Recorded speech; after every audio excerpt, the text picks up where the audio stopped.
Hi, everybody. It's Mr. McCall here, and I am here to talk to you about measuring uncertainty in significant figures. So it's a little bit of a tutorial as we go through this. And what I'm going to do is I'm going to share with you my screen, and we are going to walk through this process together. Here we go.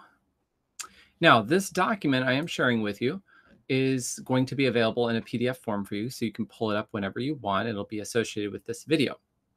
Now, there's two kinds of numbers we can talk about here, exact numbers or inexact numbers. Now, exact numbers would be essentially the exactly 12 eggs in a dozen. For example, let's say you have an egg cart, right? And you're counting those eggs. There's actually just 12 eggs, so to speak. People have exactly 10 fingers or 10 toes. That's an exact number, right? Now, measurements are generally all going to be inexact numbers. You might think about why that might be. It might seem strange to you, but think about it in terms of uncertainty. That's what we're looking at. So while measuring a width of a piece of notebook paper, for example, you might get 220 millimeters or two significant figures, which we'll talk about in a bit. If you are more precise, you might get 216 millimeters. So that's a little bit more precise than 220. That's three significant figures, right? So these are all numbers that have a certain amount of uncertainty involved in them. And that's where we get into what we call significant figures, right? Which are the digits in a number that we actually know for certain, okay? Generally, all right, what we talk about is the number of significant figures is the number of digits believed to be correct by the person doing the measurement. It also includes one estimated digit, all right? So that's where we estimate that last digit on there. So this may seem a little confusing, and that's okay. We're going to do some actual examples to walk through what this actually means. And we're going to start by comparing beakers and graduated cylinders. So let's look at the significant figures in terms of measuring volume in a laboratory setting. Okay, which glassware would give you the most precise volume measurement? That's what we're looking at here. Let's figure out the volume for each one and its associated error. Now, I'm going to get out of share screen here for just a minute, and I want to show you what we've got. We've got a beaker here, okay? And this beaker is a 100 milliliter beaker. It's divided up into 10 milliliter measurements. So we've got, it starts actually at, I believe, 20. It goes 20, 30, 40, 50, 60, 70, 80, 90, 100, right? So it's all there. Every other 10 is actually printed on the flask, but there's measurement lines every 10 increments of milliliters, right? Then we have a graduated cylinder, right? Trying to get the less glare on here. This is much more precise in general, and we're going to get to why that is as we go forward.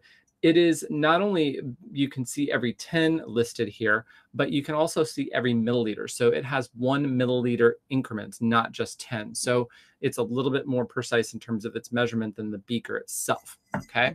So I'm going to go back into share screen now and get back to the document itself. Entire screen. There we go. And here we are. So a rule of thumb when we're looking at these things is this. If there is an error actually on your measurement device, you probably want to default to that. Otherwise, you can say to read the volume to 1/10 or 0.1 of the smallest division. This can be applied to any measurement. This means that an error in reading called the reading error is plus or minus 1/10 of the smallest division. In this case, with any of these things, it would be like 0.1 of the smallest division, right? So for example, in the beaker, because the increments are in 10 milliliter increments, right? 1/10 of 10 milliliters is 1 milliliter. So let's look at the beaker specifically here. What is the smallest division measurement? 10 milliliters, okay? So what is your estimated measurement, I have water in this beaker itself, right? So I'll show you again closely. I'll do an off screen here. Stop presenting. So if you look in here, I do have water in here, and it is sitting right between 60 and 70 milliliters. So I'm going to estimate that it has about 65 milliliters in it. All right. It's about 65 milliliters of water in it. So let me go back to share. So here we go. So my estimate is 65 milliliters. All right. Now, what is the error in that reading? Well, again, 1/10 of 10 milliliters is 1 milliliter. So how many significant figures do I have? We're going to talk about the rules of significant figures in a minute, but we're going to go ahead and say 2 because there's a 6 and a 5 there. So that's 2. So how would I write this final measurement? That would be 65 milliliters plus or minus 1 milliliter.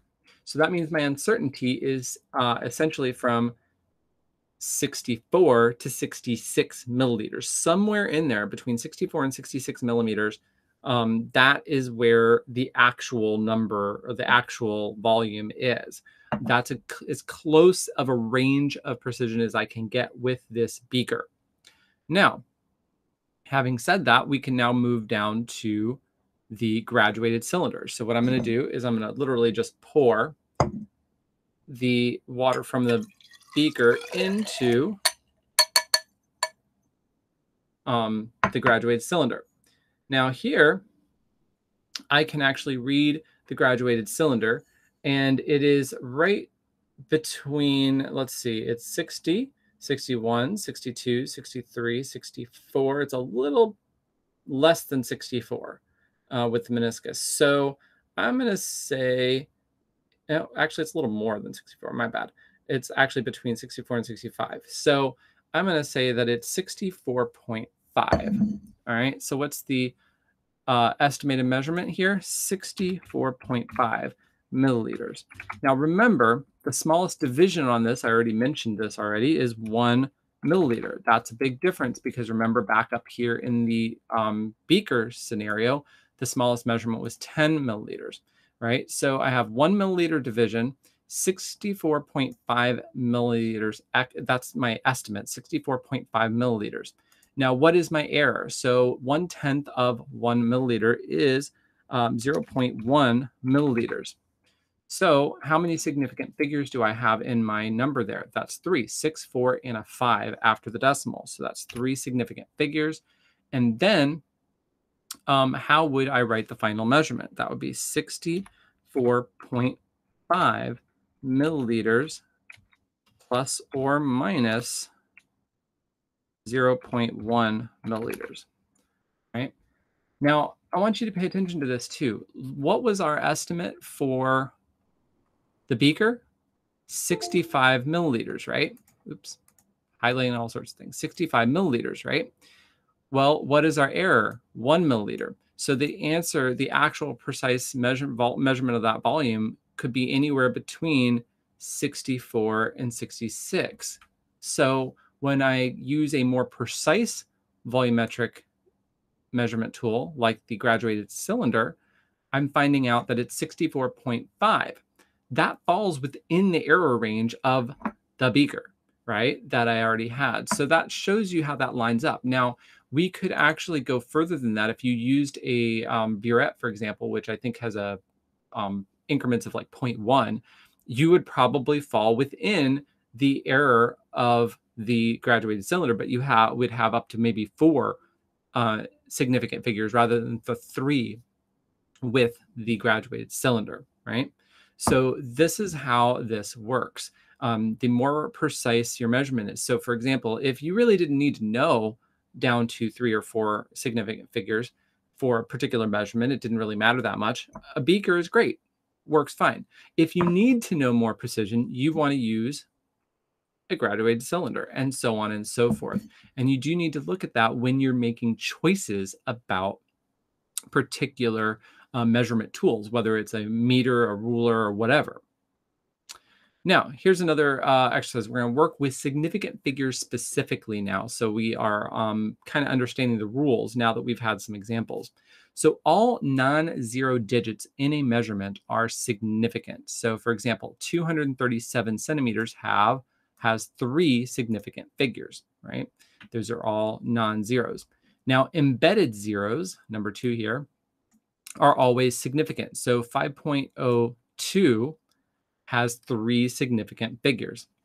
Leading zeros are never significant. So 0.008 has 1 significant figure, just so you can keep that in track. Now, trailing zeros are significant only if a decimal point is specified. So 4.00.0 has 4 significant figures, whereas 1,400 with no decimal point in there is very ambiguous. So what you want to do is say it in scientific notation. So 1.4 times 10 to the third power has 2 significant figures, all right? Kind of, it's nomenclature there, but you just have to understand how to convey data. That's essentially what we're looking at. Now, when we're talking about addition and subtraction, when you're doing that, the last digit retained is set by the first doubtful digit when you are doing addition and subtraction. The first doubtful digit, which is after the estimated digit.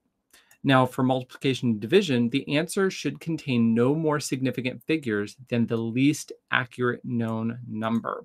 So the least accurate number going into the division or multiplication operation is what you count out in the answer in terms of significant figures. So here's some examples.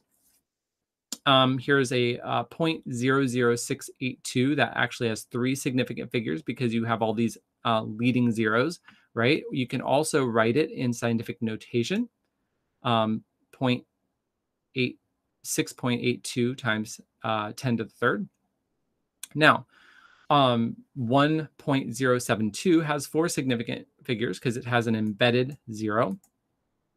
Then we have 300, which has 1 significant figure because, again, it has no decimal being used. I know it's kind of trivial, but it's the way you should write it. If it needs to be a decimal there, you should put it there. Or you can do it scientific notation. And then 300 has 3 significant figures, so on and so forth. There we go. Now, let's go down to the examples here, and we will go through some of those. So 4,500, again, it has those trailing zeros. So this one's going to be 2 significant figures. 4,500 with a decimal there. Now we have 4 significant figures. Then we've got 0.0032. Again, those leading zeros, we're going to have 2 significant figures. And here's another one with some embedded zeros there, 0.0405. We're going to only count the embedded zeros as we go. And that's 4, 1, 2, 3. So that's 3 significant figures. I mean 4, I'm sorry. There we go. All right, so that is just an example of things. I just wanted to give you a bit of an overview on that. Oops, let me get this stop presenting. All right, we're back. All right, so I hope this helps clarify some things. You can always refer back to this. There's also plenty of significant figure help out there on the internet. Go out there and look for anything you may need to clarify on an answer just for practice, things like that. And until then, keep learning.